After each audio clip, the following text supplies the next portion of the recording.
y'all, what is up? Welcome back to my channel. If you are new here, go ahead and subscribe. I am on my journey to 20,000 subscribers, and so I would love to have you come along.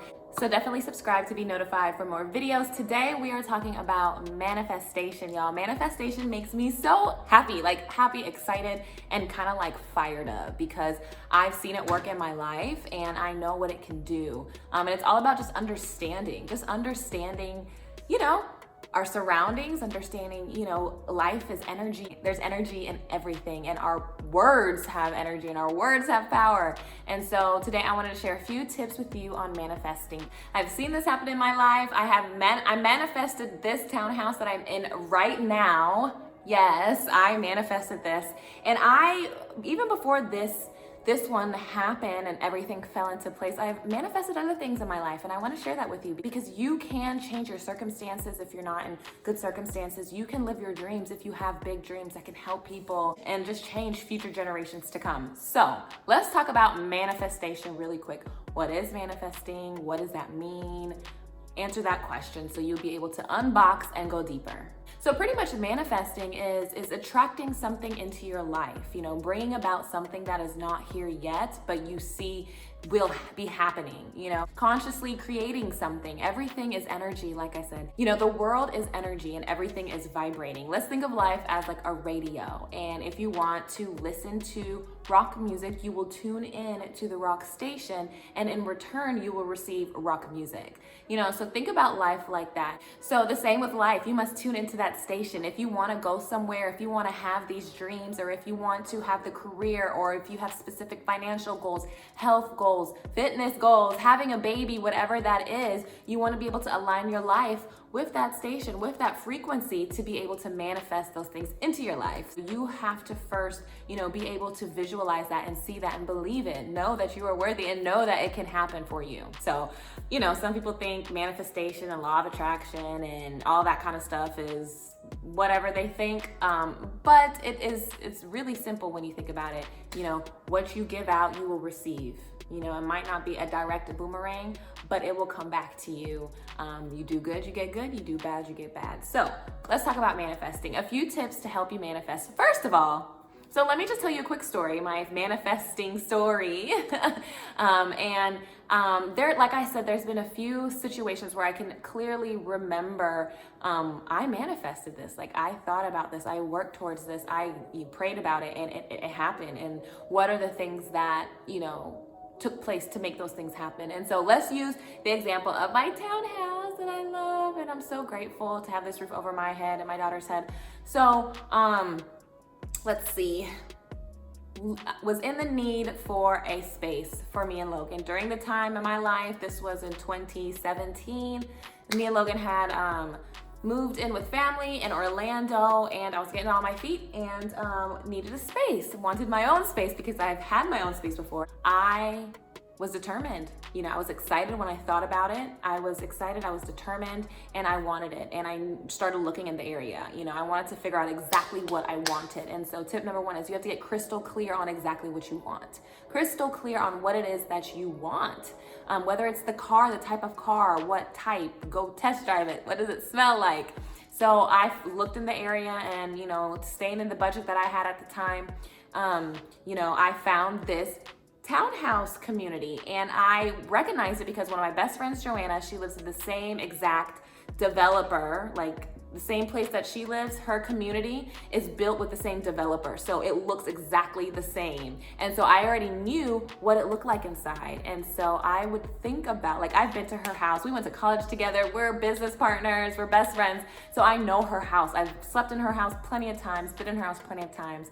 So I would literally, once I found out that this is what I wanted, once I narrowed it down to what I wanted, I would literally think, visualize walking up those stairs and coming home from work with Logan and starting dinner and, taking a shower, and I knew where everything was. And so that's one of the things I would do. I would visualize it. To make a long story short, I was also active, and so I was waiting. These are owned by people, and so I was waiting. I'm not in a position to buy, so I wasn't looking to buy, but I was looking to rent, and so I was waiting for them to become available and in the price range that I wanted. And so although I was visualizing, I was also taking action and actively looking every single day, looking and see if there's new listings, because you'll be surprised when you're looking for a home, whether it's to buy or to rent. Like every day things are on the market and off. And so this one came up. I contacted them and I wanted to do a walkthrough, and so she met me here. We walked through. It was exactly what I wanted. I wanted the wood floors. I didn't want carpet. The ceilings, I love this green color. Like I didn't paint this, it came like this. It's 2-bedroom, so it's enough space for me and Logan. 2-bedroom, 2-bathroom. It has a garage. That was the biggest thing I wanted, was a garage. It's a 1-car garage.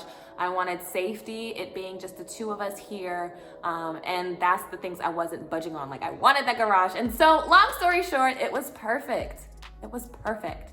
So it was all about everything falling to place, being in the income qualifications because it was above my budget, knowing that there was other people actively looking at it too, and applied for it, had some hiccups in the process, got denied, and was just said, I'm sorry, blah, XYZ. I remember after I got the email saying like, sorry, I remember crying, like I couldn't even help it. Like the tears were just coming down. I was crying. I was so already attached.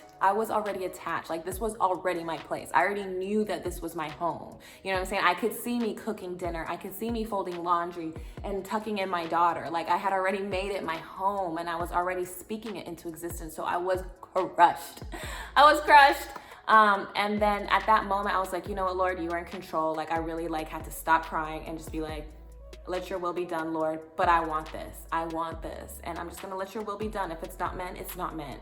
And so I just, tried to just suck it up and just continue. I was driving home, and then I got a phone call from the property manager saying that whatever it was, they would work with me. I forget, because we've been in this place for 2 years now.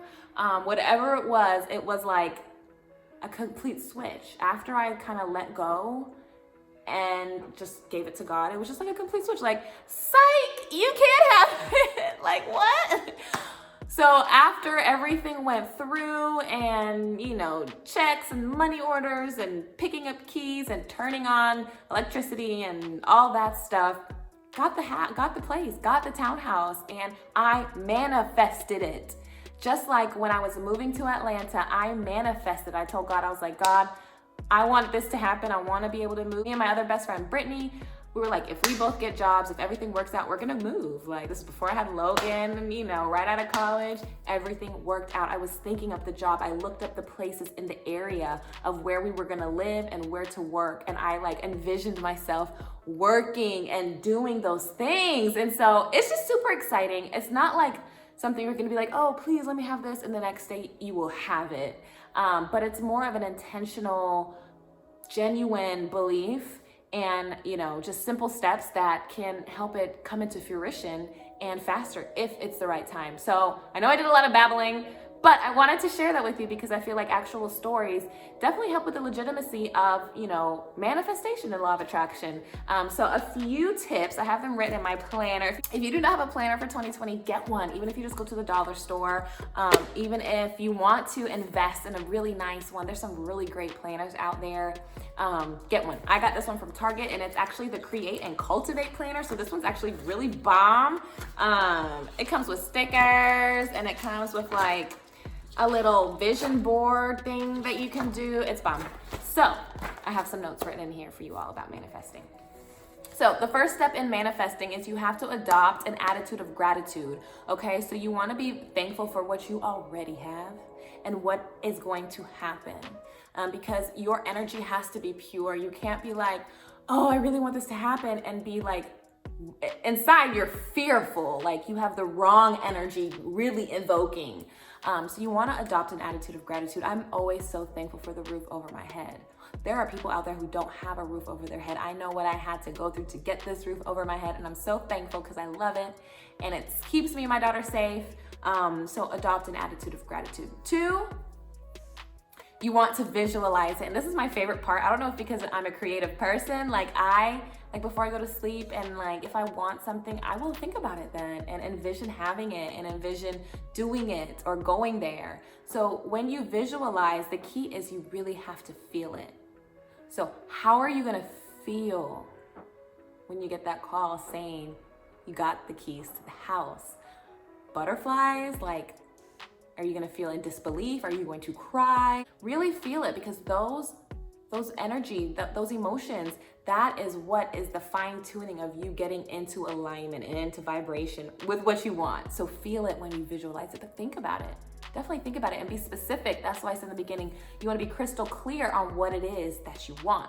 Ask, I believe in God, I love Jesus, and whether you do or not, or you believe or not, or you're in a transition to believing, or you don't, but you believe in something greater than yourself, the universe, whatever it is, ask for it. Declare it, claim it, okay? Confidently ask it, okay? And prepare. So for instance, here's another example. I have a home-based business. I am part of an amazing health and wellness company, and I have a team, and I want to grow my team. I want to grow my team because I want to be able to not only work from home full-time, to be the best mom to my daughter, to hopefully have future kids, to help, to get out of debt, to help my family any way that I can, especially financially. But I want to be able to do that for others. I want to be able to empower others and help others. And so I want my team to grow massively this year. I want my team to expand crazily this year. And I am asking for that. I am asking for that. But that also comes with preparation. I have to become a different kind of leader. I have to be able to get better. I have to be more patient. I have to be able to use my time wiser and make better decisions. So I'm preparing for what I'm asking for. This may be one of the hardest steps for me, but it is the one that you have to do. Let go of the attachment to the outcome, any outcome, good or bad. Once you ask and you prepare, and it could be a daily preparation, but you have to let go of the outcome. And so I used to get hung up on the outcome, just like thinking about the outcome and enjoying the outcome before it got here. And I feel like, you can't necessarily be living in the future when you're still here in the present. So once you ask and you start preparing, don't harp on it. Don't get into that fantasy mode. Just stay into reality, because it's so easy to get into that fantasy mode and daydream, but don't take action. And last but not least, you want to follow your intuition. You want to follow your intuition. And if you are asking for something and you feel like you're being tested, it's for a reason. Get excited, because that test can open up a door. That test can show your responsibility. It can show how serious you are, and it can show that you are ready. So ace the test. If you don't ace the test, it's okay. Next time, do better. Y'all, I really hope this inspired you. I hope it helped you. If you have any tips on manifesting, leave them below. If you like this type of video and these type of topics, let me know and I will do more. I hope you had a great day, and I'll talk to you later. Bye.